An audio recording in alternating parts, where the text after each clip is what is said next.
बरस Babar election commission के बाहर मीडिया से गुफ्तगू कर रहे हैं। ये कहना चाहता हूँ कि आज जो पाकिस्तान के सियासी हालात हैं और जिसमें पाकिस्तान तहरीक इंसाफ इंतशार का शिकार है, पाकिस्तान तहरीक इंसाफ के ग्रुप्स बन गए हैं जो आज़ादाना फ़ैसले कर रहे हैं। और खान साहब जो कहते थे कि अल्लाह ताला ने मुझे सब कुछ दिया है, आज अपनी कुर्सी बचाने के लिए सब कुछ करने के लिए तैयार नज़र आते हैं। और ये वो अफसोसनाक पहलू है कि जब 2011 में मेरे और इमरान खान साहब के इख्तलाफात हुए तो उस वक्त दो रास्ते थे। एक वो पिटा हुआ रास्ता है जिस पे खान साहब चले, जिससे पार्टी को बर्बादी के रास्ते पे डाला गया, जिसमें उजरती सियासतदान जो थे उनको पीटीआई में लाया गया, उनको सामने रखा गया। आज वो ग्रुप्स बन चुके हैं, आज वो आज़ादाना फैसले कर चुके हैं क्योंकि खान साहब परफॉर्म नहीं कर सके, उनके पास लीडरशिप नहीं थी, कॉम्पिटेंस नहीं थी, क्रेडिबिलिटी नहीं थी। और ये जिम्मेदार वो खुद हैं। मैं उन लोगों में से नहीं हूँ जो कहता हूँ कि चेयरमैन ठीक है, बाकी आसपास एडवाइज़र गलत हैं। आपने एडवाइज़र सेलेक्ट किए, आपने ये रास्ता चुना, आपको जिम्मेदारी कबूल करनी चाहिए। अगर कोई मगरबी जमहूरियत होती जहाँ पे आप on the face of it ये नज़र आ रहा है कि आप अक्सरियत खो बैठे हैं, तो वो कभी भी इक़्तिदार में ना बैठते, वो कभी भी ये दावे ना करते कि मैं लाख का जलसा करूँगा, मैं 10 लाख का जलसा करूँगा। ये डेमोक्रेसी मजबूत इन्हीं हालात में होती है जब लीडर्स जो होते हैं वो अपनी ज़ात से हट के और जमहूरियत को मजबूत करने के फ़ैसले करते हैं। उसका तरीक़ाकार बड़ा आसान है कि आप इक़्तिदार से अलग हो जाएं, अपनी पार्टी को इख्तियार दें कि वो नया लीडर ऑफ द हाउस मुंतखब करे, और अगर वो नहीं कर सकता तो अपोजिशन को मौका मिलता है कि वो अपने नुमाइंदे को लीडर ऑफ द, ये जमहूरी तरीका है। इसी तरह जमहूरियत मजबूत होती है, न कि पाकिस्तान की जो बुनियादी मफादात हैं उनको दाव पे लगाने से। ये जो शोशे छोड़े जा रहे हैं केबल्स के और ख़त के, ये बेमानी है। ये मामलात हमेशा चलते हैं, केबल्स हमेशा से आते रही है, हमेशा से हुकूमतें एक दूसरे को इन्फ्लुएंस करने की कोशिश करती हैं। और जो पावरफुल होता है उसमें किसी किस्म की ये बातें करना, उसको अपनी दाखिली सियासत से मुंसलिक करना, मैं समझता हूँ ये पाकिस्तान के जो हमारे जो बड़े स्ट्रेटेजिक इंटरेस्ट हैं उनको दाव पे लगाने, उनको सियासत की भेंट चढ़ाने के मुतरादिफ है। तो अब ये रास्ता इमरान खान ने चुना था, अगर ये उस रास्ते पे चलते जिस पे मेरा और उनका इख्तलाफ हुआ तो पाकिस्तान तहरीक इंसाफ आज ये इस तरह इंतशार का शिकार ना होती, ऐसे लोगों के हाथ में ना होती, तो आज पीटीआई की नहीं है। लेकिन मैं इंशाल्लाह, ये मेरा कॉल है कि पाकिस्तानी तहरीक इंसाफ के जो वर्कर हैं, जो मेरिट पे जो डिज़र्व करते थे सामने आना, हम सबको इकट्ठा करेंगे। हम इस पार्टी की तजदीद नौ करेंगे, हम इसको दोबारा इस पार्टी को सामने लाएंगे, एक ओरिजिनल पीटीआई। और इमरान खान ने जो किया, जो तरीका रास्ता अपनाया, उसकी वो जिम्मेदारी कबूल करे।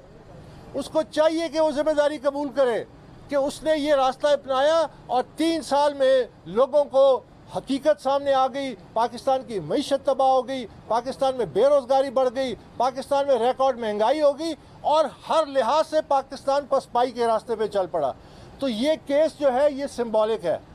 हमने सिरात मुस्तकीम पे चलना था, हमने अमली तौर पे, ये मेरे साथी और लोग सारे, हमने साबित किया कि हम सिरात मुस्तकीम पे चल सकते हैं, दबाव कबूल कर सकते हैं, दबाव को बर्दाश्त कर सकते हैं। और इंशाल्लाह ये केस एक तारीखी केस है, इस केस का फैसला भी आएगा। जिस तरह के आज हमने अपनी जो कार्रवाई थी मुकम्मल की, तो इसके बाद अब पीटीआई को मौक़िफ़ात की जो बानी है, उन्होंने जब देखा कि आपका काबा किबला हट चुका है, ख़राब हो चुका है, चेंज हो चुका है, वो खड़े हो गए, मुकाबला किया, और हमने उसको कानूनी तौर पे फिर साबित भी किया और हाईएस्ट लेवल पे करेंगे। और फिर पाकिस्तान तहरीक इंसाफ को दोबारा उसकी तजदीद नौ करेंगे और इंशाल्लाह कामयाब होंगे। बहुत बहुत शुक्रिया। बाबर साहब ये बताएं, एक तो क्वेश्चन है इस विचार से, एक तो ये बताएं कि आपने कहा कि हम वर्कर्स को जो है वो मुत्तहिद करेंगे, तो आप ज़ाहिर यही लगता है कि खान साहब के इक़्तिदार से जो है वो आपकी तरह किसी सड़क पे आने वाले हैं, तो क्या उसमें खान साहब भी होंगे, उन लोगों को भी आप जोड़ेंगे अगर वो गलतियों का एतराफ़ कर लेते हैं? एक तो ये बता दें। दूसरा ये बताएं कि आप शफाफियत लेके निकले थे, आपने अपने अंदर पार्टी में आपने रजिस्ट किया कि शफाफियत होनी चाहिए, तो क्या ये शफाफियत पीएमएलएन पीपल्स पार्टी जिन बाकियों के गैर मुल्की फंडिंग केस चल रहे हैं उसमें भी आप सपोर्ट करेंगे कि हाँ इनकी भी शफाफियत होनी चाहिए और उसके लिए भी आपको प्रैक्टिकल स्टेप लेंगे? जहाँ तक आपका दूसरा सवाल है, तो देखिए यहाँ शायद 19 जनवरी को पीडीएम ने एक जलसा किया था इलेक्शन कमीशन के बाहर, और उनका मुतालबा था कि फॉरेन फंडिंग केस को जल्द से जल्द इस पर फैसला दिया जाए और कार्रवाई को तेज़ किया जाए।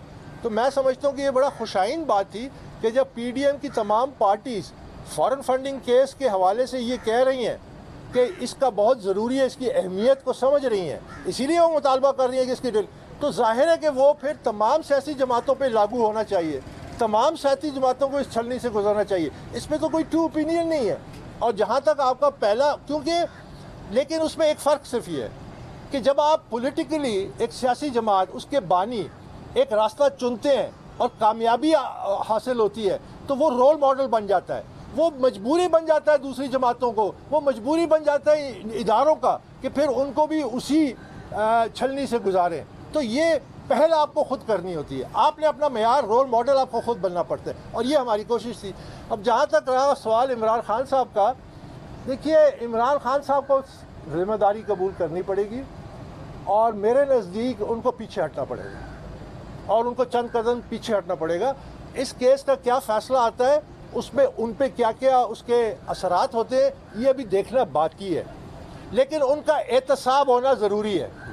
उन्होंने पाकिस्तानी कौम के साथ बहुत बड़ा धोखा किया है। मदर ऑफ ऑल बिट्रेज मैं उसे कहता हूँ। जो रास्ता हमने चुना था शफाफियत का, अच्छे लोगों का, क्रेडिबल लोगों का, कॉम्पिटेंट लोगों का, ये उस रास्ते पे नहीं चले।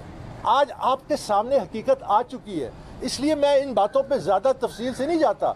आज आपके सामने ये हकीकत आ चुकी है कि पीटीआई की अपने ग्रुप्स बने हुए हैं जो बगावत में है। अगर क्रेडिबल होते, अगर इमरान खान मेरिट पे स्टिक करता और वर्करों को साथ लेके चलता और कॉम्पिटेंट लोगों को ऊपर लाता तो ये नौबत ना आती।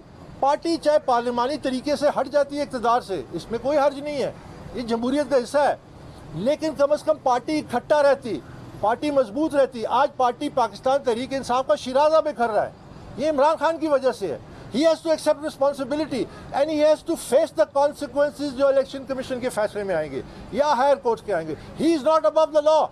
He must set an example. If he has to be sidetracked, so be it. हमारा मकसद पाकिस्तान को खुशहाल करना था, पाकिस्तान में एक तब्दीली लानी थी। हमारा मकसद ये नहीं था कि सिर्फ इमरान खान को वज़ीर आज़म बनाए और वो स्याह और सफ़ेद का मालिक बन जाए। हरगिज़ ये हमारा मकसद नहीं था। जी, ये वर्कर्स इत्तेहाद जो है ये माइनस इमरान होगा। ये सब कुछ इमरान खान के रवैये पे डिपेंड करता है। इमरान खान को तय करना है कि वो क्या लेगेसी छोड़ के जाएंगे, क्या अपनी लेगेसी जो है हिस्ट्री में क्या छोड़ के जाएंगे।